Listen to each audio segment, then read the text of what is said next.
There seems to be a bit of an oil leak. I parked it here the other day, and I noticed some drips on the ground. Put a piece of cardboard down.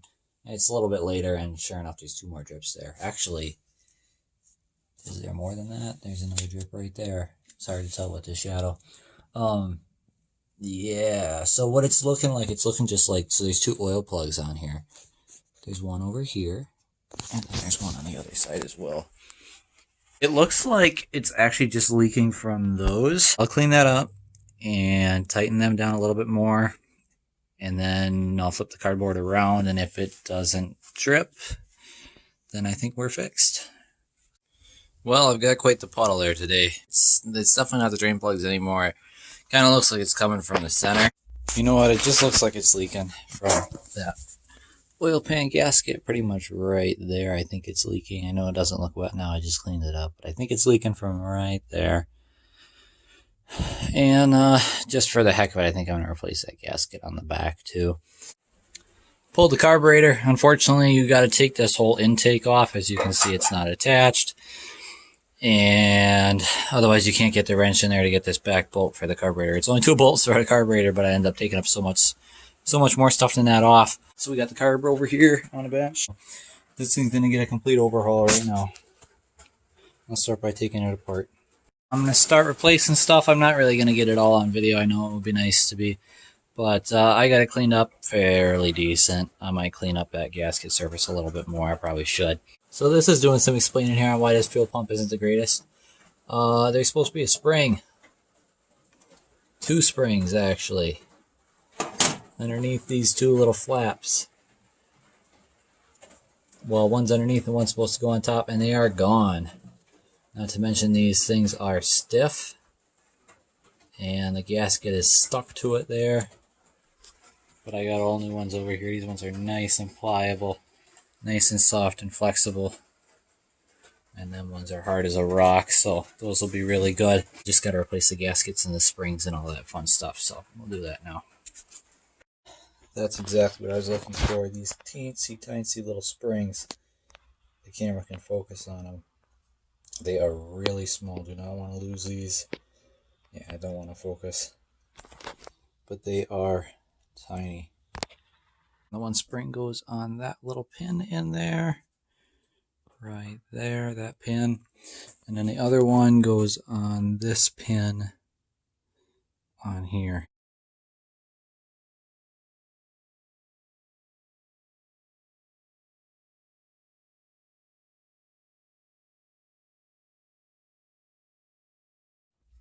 Okay, that's all rebuilt now.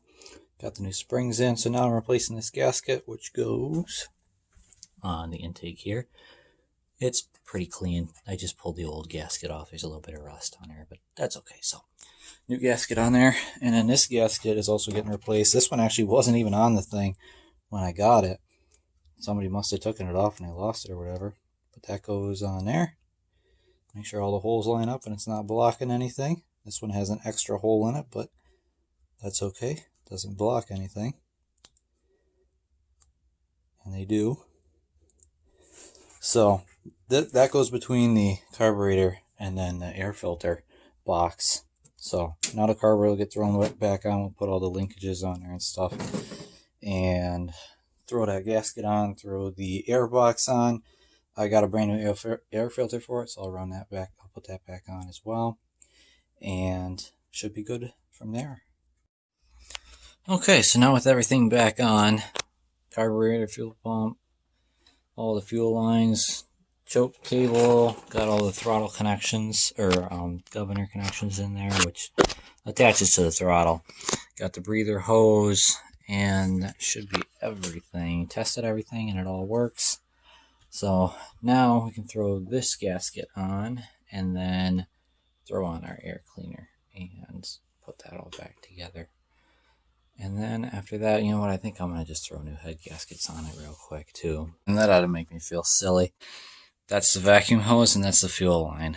I think I have them switched. The fuel line's supposed to go here and the vacuum line's supposed to go here. So I'll switch them around. I am replacing this hose. Here's the new piece that I made. It's got like this little end on it. And what happened on the old one is it was just, this thing is rock hard. and the end of it completely busted off when I tried to pull it off the hose, and you can see it's all starting to get really cracked. So that goes in here in this little hole in the side, and I'm just going to screw that in pretty much with the hose to start, and then I'll tighten it up with a wrench. Got that all on there, tightened up. That's a 7/16. I did have to take off the little hose crimp on there, and I'll put that back on so it's in a good position. That way in the future you can just take the hose off if you have to. You don't have to unscrew that piece. Putting new head gaskets on. I got this head taken off already, and here's the new gaskets. I got 2 of them, 1 for each side, and there's the part number on those. So 2 of those two, I got a pretty good price on them too. And here's the head. It's pretty dirty. I'll clean it up a little bit before I throw it back on. Probably maybe clean that spark plug a little bit too. And this one will go back on. I'll pull the other one off. I'll show you that one and clean it up and put it on as well. But I'll start with this one. And here's the issue. This was the blown gasket. So here's the other side, and this is really unfortunate.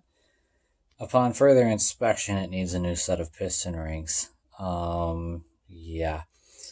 Holding onto the piston, moving it up and down. Not only when you move it up, I'm not sure if you can see it, but I can see oil leaking out of the bottom if I push the piston up. But there is quite a bit of up and down movement in that piston. It might not show up on video, but it's pretty bad. That explains why there's so much of this black carbon buildup in there, is because it's burning a lot of oil. Probably explains why it smokes too when you start it. But for now, I'll go ahead and I'll clean this all up, clean the other head up, and put the new head gaskets on and put it all back together.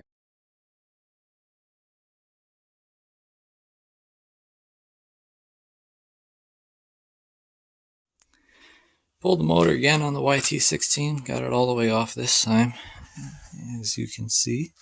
I never noticed this before. This is interesting. It's missing a bolt on this back cover. No wonder why it leaks so bad, huh? Yeah, I'll have to find a replacement for that. Alright, I just pulled the cover off of this motor. The little back crankcase cover on there.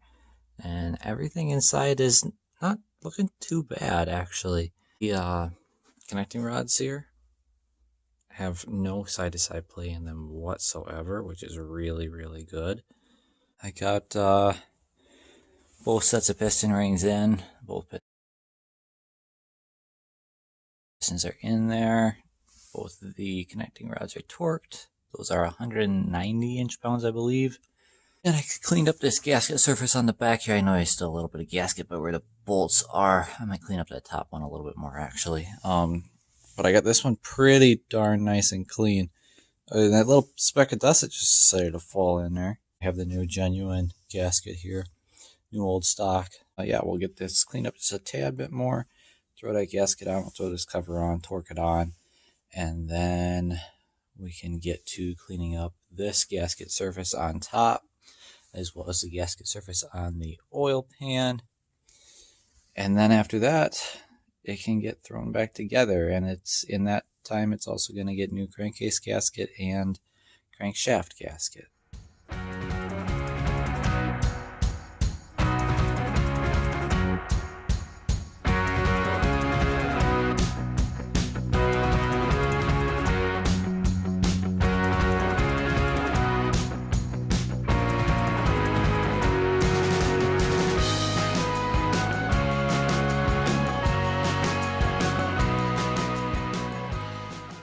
Even after replacing all those gaskets, I still have some oil leaks on this engine. I'll show you what I found here with the black light and some oil dye. We'll kill the lights. Hoping this shows up good on camera. So, I mean, I knew this one. And everything that has a red dot by it is just so I can remember what is still leaking. So you can see there, it's glowing yellow by the dipstick. I knew about that one. And this is kind of the major issue here. It's leaking from the governor shaft. We got a leak there.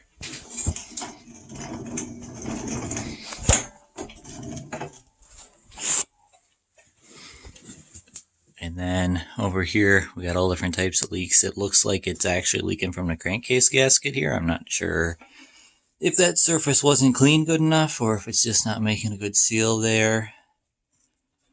That's probably going to have to be looked at. And then I can't tell, it is very faint over here if this is old oil, because the old oil does light up a little bit, but not. That might be leaking from there, from the back sump cover. So we still have some leaks going on. And you can see this black light really does help with this a lot. It's just the UV dye you put in the oil.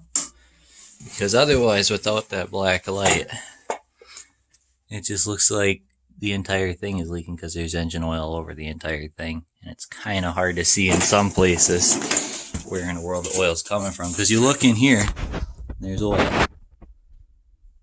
in this down here. But that's not leaking, that's old oil.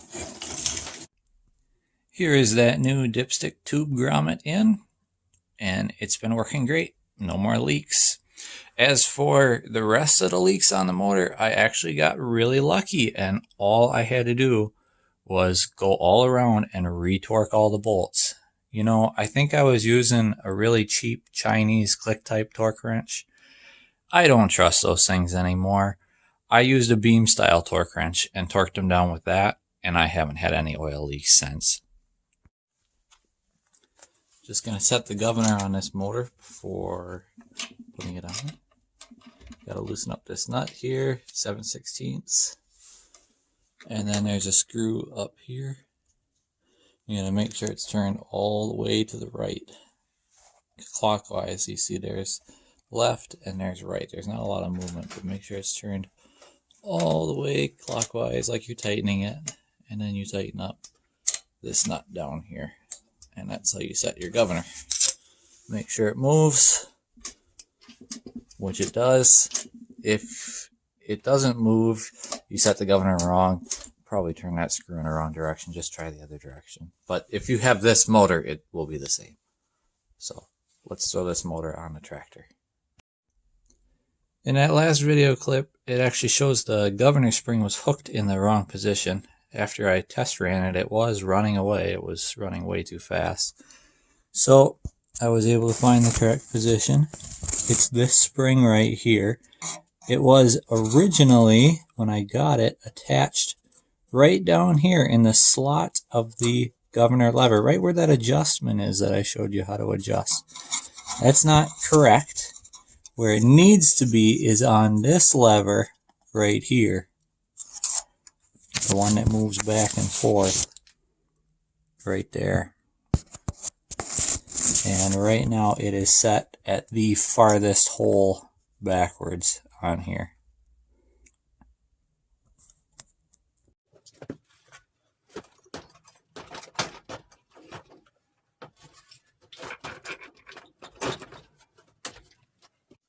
So I got that motor back on. I attached all the fuel lines, all the wiring except for the headlights, and then I have another little black wire down here for the hour meter I'm putting on. Those don't need to be attached right now. Battery's back on there. I got the starter hooked up. Everything else on the motor's hooked up. I did turn it over just a couple times to prime up the fuel system, but I didn't have it started, so we're gonna start it.